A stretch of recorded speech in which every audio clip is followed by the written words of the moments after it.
श्री शिवाय नमस्तुभ्यम। दोस्तों, हर हर महादेव। दोस्तों, आप सभी को यह पता ही है कि एक लोटा जल सारी समस्या का हल। पूज्य गुरु जी द्वारा अपनी हर कथा में यह बात बताई जाती है कि एक लोटा जल हमारी सारी समस्याओं को ख़त्म कर सकता है। देखिए, एक लोटा जल चढ़ाने से गुरु जी के द्वारा बताया गया है कि 3 दोष हमारे समाप्त होते हैं।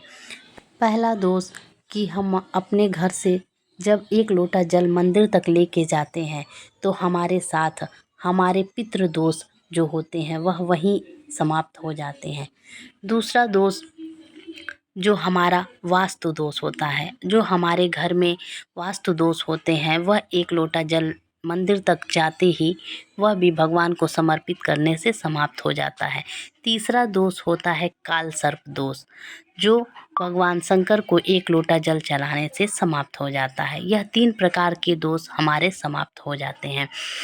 तो दर्शकों, इस वीडियो में आपको काल सर्प दोष कैसे होता है, कैसे लगता है, यह आपको इस वीडियो में बताया जा रहा है। और बेलपत्र का विशेष उपाय, कैसे हमें भगवान शंकर को बेलपत्र समर्पित करना चाहिए, किस तरीके से हमें जल चढ़ाना चाहिए, 5 पत्ती का उपाय करके हम कैसे अपने हर दोषों से मुक्त हो सकते हैं, हर प्रकार के उपाय इस वीडियो में आपको मिलेगा। तो दोस्तों, बेलपत्र आपको कैसे चढ़ाना है। अगर रोग मुक्ति के लिए बेलपत्र चढ़ाना है तो पहले आपको बेलपत्र चढ़ा के फिर एक लोटा जल चढ़ाना है। और अगर किसी कामना के लिए, किसी वस्तु चीज़ के मांग के लिए या अपनी कोई मनोकामना है उसकी पूर्ति के लिए अगर आपको बेलपत्र चढ़ाना है तो पहले एक लोटा जल चढ़ाएंगे, फिर बेलपत्र चढ़ाएंगे। इस प्रकार से हमारी बेलपत्र चढ़ाने के भी कुछ नियम हैं। तो आप इस वीडियो पे अंत तक बने रहिए, आपको सारी जानकारी इस वीडियो में मिलेगी। तो आपको ये वीडियो कैसी लगेगी, प्लीज़ आप पूरे लास्ट तक देखिए और पूज्य गुरु जी क्या क्या बताते हैं। देखिए, देवराज ब्राह्मण चोरी करने के बाद भी भगवान शंकर के धाम गया है। उसका एक कारण था कि देवराज ब्राह्मण की माता एक लोटा जल शिव को समर्पित करती थी। कितना जल? जम के बोलिए जरा। एक लोटा। और आप सबको कहूंगा, शिव मंदिर में प्रतिदिन एक लोटा पानी, एक लोटा जल अवश्य अवश्य चढ़ाना।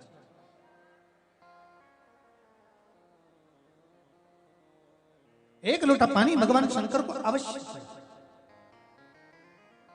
क्या होता है? 3 दोष समाप्त होते हैं एक लोटा पानी शिव जी को चढ़ाने से। 3 दोष। पहला पितृदोष, दूसरा वास्तु दोष और तीसरा कालसर्प दोष। जब हम घर में से जल लेकर जाते हैं तो हमारे घर का पानी जब जाता है तो घर का जो वास्तु केंद्र होता है वो रसोई घर होता है।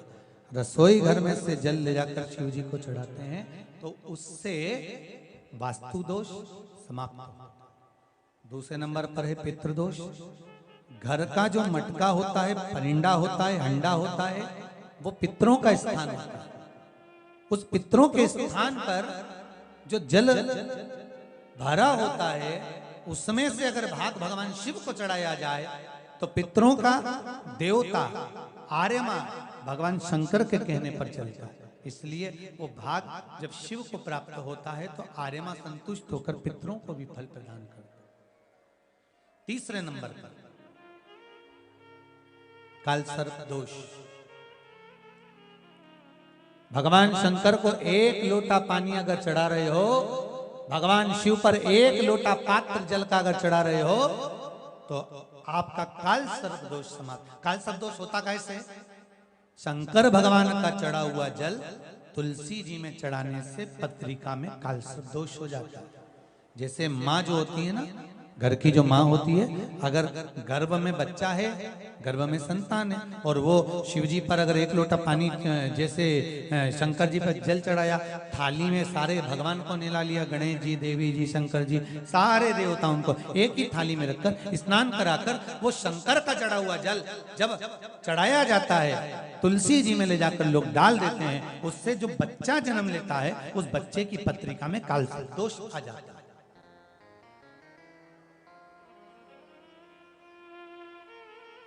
इसलिए शिव महापुराण की कथा कहती है, सारे देवताओं को भले एक ही थाली में स्नान करा लो, एक ही पात्र में स्नान करा लो, पर देवाधिदेव महादेव को एक छोटे से पात्र में अलग से स्नान करा लेना चाहिए, अलग से।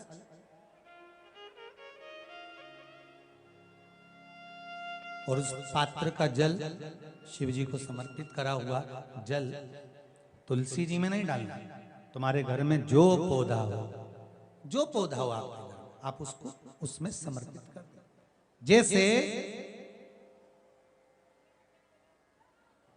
बेलपत्री चढ़ाने के बाद जल चढ़ाना, या जल चढ़ाकर बेलपत्र चढ़ाना। एक पत्र है, बड़ा सुंदर है, छोटा सा भाव, प्रश्न अच्छा है, आप सबके हित का।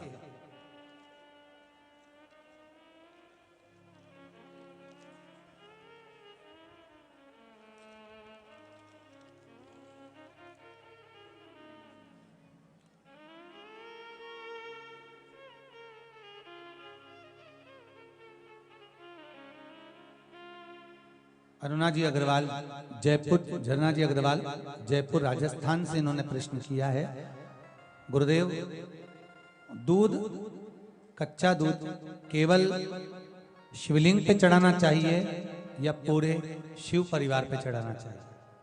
प्रश्न अच्छा है। और शिव महापुराण की कथा, रुद्राक्ष उत्सव चल रहा है, तो आप उसको समझें। दूध केवल शिवलिंग पे चढ़ाना चाहिए या जो शिवलिंग के आसपास में सभी परिवार विराजमान होता है उस पे भी चढ़ाना चाहिए? अगर लिंग पुराण आप उठाकर देखेंगे तो लिंग पुराण में एक बड़ा सुंदर संवाद आता है, जिसमें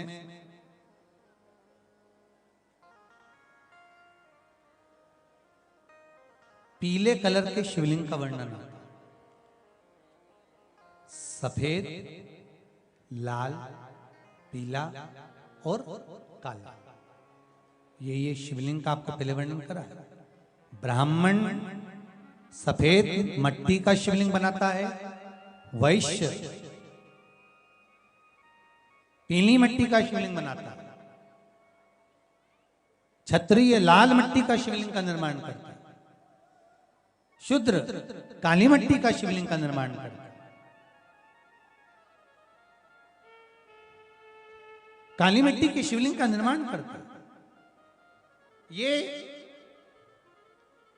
जो वर्णन किया गया है कि उसमें लिंग पुराण के अंतर्गत एक पीले शिवलिंग का वर्णन आता है कि पीला जो शिवलिंग होता है उस शिवलिंग का भाव कितना सुंदर बताया गया है। उसमें व्याख्यान वर्णन में आप अगर पढ़ेंगे देखेंगे लिंग पुराण के अंतर्गत, तो उसमें आता है कि दूध जब आप देव अधिदेव महादेव के शिवलिंग पर समर्पित करते हो तो शिव महापुराण की कथा कहती है, लिंग पुराण कथा कहती है, नर्मदा पुराण, स्कंद पुराण, पद्म पुराण, अग्नि पुराण, सारी पुराणे वर्णन करती है, वराह पुराण, ब्रह्मवेत्ता पुराण, ये जितनी पुराणे सब वर्णन करती है कि जब शिवलिंग पर हम दूध चढ़ाते हैं तो केवल शंकर भगवान के शिवलिंग पर दूध चढ़ा देने से संपूर्ण परिवार पर दूध चढ़ जाता है। अलग से हमें कहीं चढ़ाने की जरूरत नहीं, अलग से हमें कहीं दूध ले जाकर चढ़ाने की जरूरत नहीं कि हमें गणेश जी को अलग से चढ़ाना पड़ेगा, देवी जी को अलग से चढ़ाना पड़ेगा, कार्तिकेय जी को अलग से चढ़ाना पड़ेगा या नंदी को अलग से चढ़ाना पड़ेगा। तो जो प्रश्न करा है झरना जी अग्रवाल जी ने, जयपुर राजस्थान से हैं, सुंदर प्रश्न करा है। और ये आपको ज्ञात होना चाहिए कि शंकर भगवान पर चढ़ाया गया थोड़ा सा भी दूध जल जो हम भगवान शिव को समर्पित कर रहे हैं वो केवल शिव के लिए नहीं रहता, केवल भगवान शंकर के लिए नहीं है, वो स्वयं 33 कोटि देवताओं को समर्पित हो जाता है, स्वयं 33 कोटि देवताओं को पहुंच जाता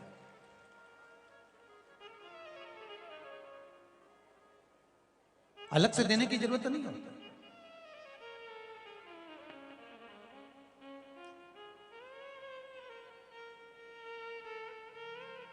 महाराज,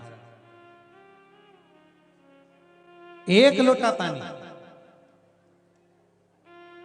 बेलपत्री आप शिवलिंग पर पहले चढ़ा रहे हैं, उसके बाद जल चढ़ा रहे हैं। दूसरा, जल चढ़ाने के बाद बेलपत्र चढ़ा रहे हैं। ये दो अलग अलग क्रम है शंकर भगवान की पूजन के। आप समझ लीजिएगा जरा, ये प्रसंग कभी नहीं आया, आज आया है तो उसको समझ लीजिए।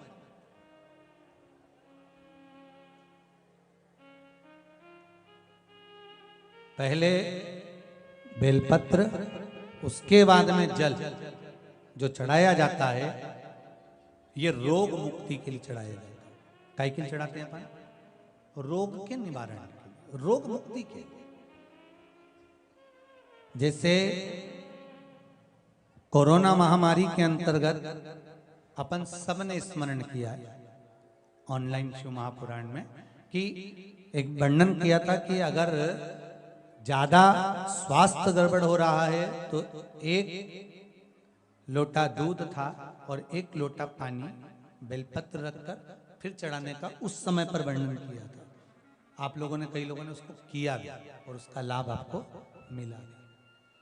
उसी तरह आप शिव मंदिर में जाकर दर्शन करेंगे तो दो चीजें अपने को दर्शन करने को मिलेगी। एक भक्त आता है शंकर जी के मंदिर में, लोग भाव से पहुंचते हैं तो पहले वो क्या करते हैं, पहले बेलपत्री चढ़ा देते हैं, फिर जल चढ़ा देते हैं। और एक भक्त जो शिव मंदिर में पहुंचता है पहले जल चढ़ाता है फिर बेलपत्र चढ़ाता है। दोनों का अलग अलग क्रम है, दोनों का अलग अलग भाव वर्णन है। पहला, अगर बेलपत्र चढ़ाया है और उसके बाद अगर शंकर भगवान पे जल चढ़ा रहे हो तो ये रोग मुक्ति के लिए होता है। जैसे बड़े रोग किसी को हो जाए, रोग किसी को घेर ले, तो वो बेलपत्री चढ़ाने के बाद फिर जल चढ़ाएगा तो उसको रोग थम जाएगा और फिर वो रोग आगे नहीं बढ़ेगा, आगे नहीं बढ़ेगा। रोगों को थामने के लिए बेलपत्री पहले, फिर जल। और जब कुछ कार्य के लिए आप, सिद्धता के लिए आप, अच्छे कार्य के लिए आप, मन की प्रसन्नता के लिए, आनंदता के लिए आप शिव आराधना कर रहे हो, आप शंकर की आराधना कर रहे हो, तो आप जल चढ़ाकर फिर बेलपत्री चढ़ाए, उसका लाभ आनंद में। आपने जल चढ़ाया, उसके बाद बेलपत्र चढ़ाया।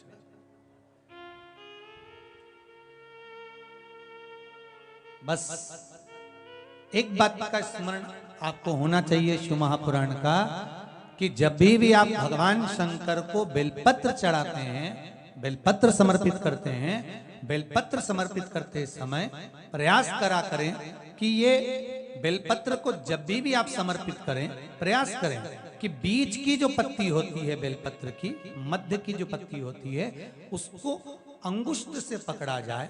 उसके बाद में आप फिर बेलपत्री को शिव पर समर्पित करें, प्रयास करिए।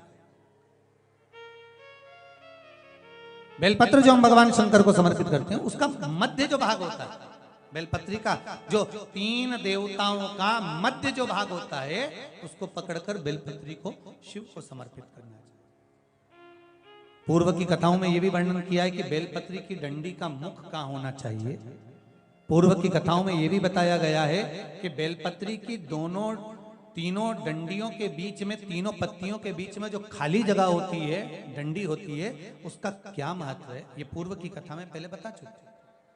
पर आज जो क्रम चल रहा है कथा का, उसमें अपन जो समझ रहे हैं वो ये होना चाहिए कि आप किस कामना से जल चढ़ा रहे हैं, आपके जल चढ़ाने का क्रम क्या है। अगर आप रोग मुक्ति के लिए चढ़ा रहे हैं तो पहले बेलपत्र चढ़ेगी, फिर जल चढ़ेगा। आप कार्य सिद्धि के लिए चढ़ा रहे हैं, पहले जल चढ़ेगा, फिर बेलपत्र चढ़ेगी। और यदि कोई विशेष कार्य है आपका, जो आपको भगवान शंकर से जाकर कहना है, कोई विशेष कार्य, जैसे ब्रह्मलोक में ब्रह्मा है, वैकुंठ में भगवान विष्णु है, पर संसार सागर में, ब्रह्मांड में, मृत्यु लोक में अगर कोई देव है तो वो देव अधिदेव महादेव, वो देव अधिदेव महादेव, दूसरा नहीं।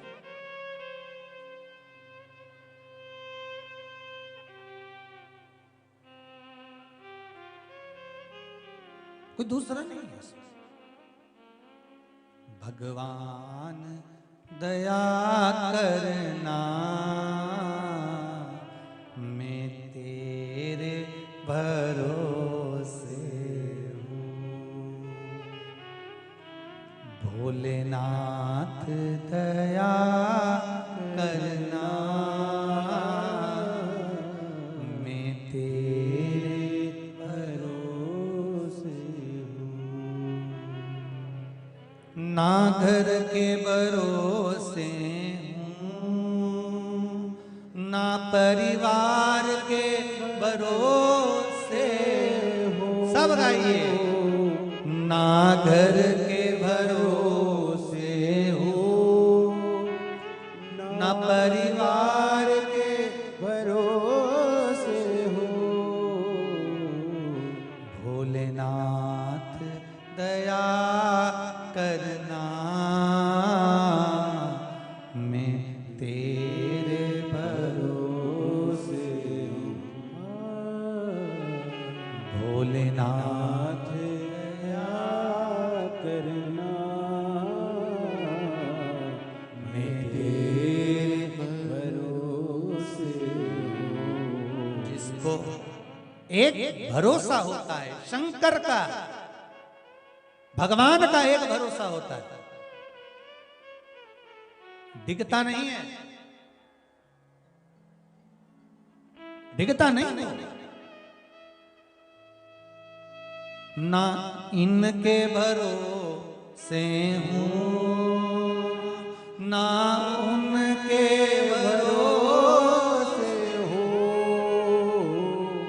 ना इनके भरोसे हूँ, ना उनके भरोसे हूँ। भोलेनाथ दया करना, मैं तेरे भरोसे हूँ। भोलेनाथ दया करना, मैं तेरे भरोसे हूँ। आप किसके भरोसे पर आए हो? जम के बोलो जरा।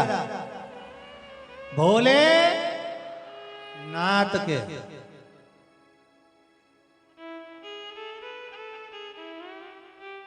शिव के भरोसे, और जो उसके भरोसे पर रहता है फिर वो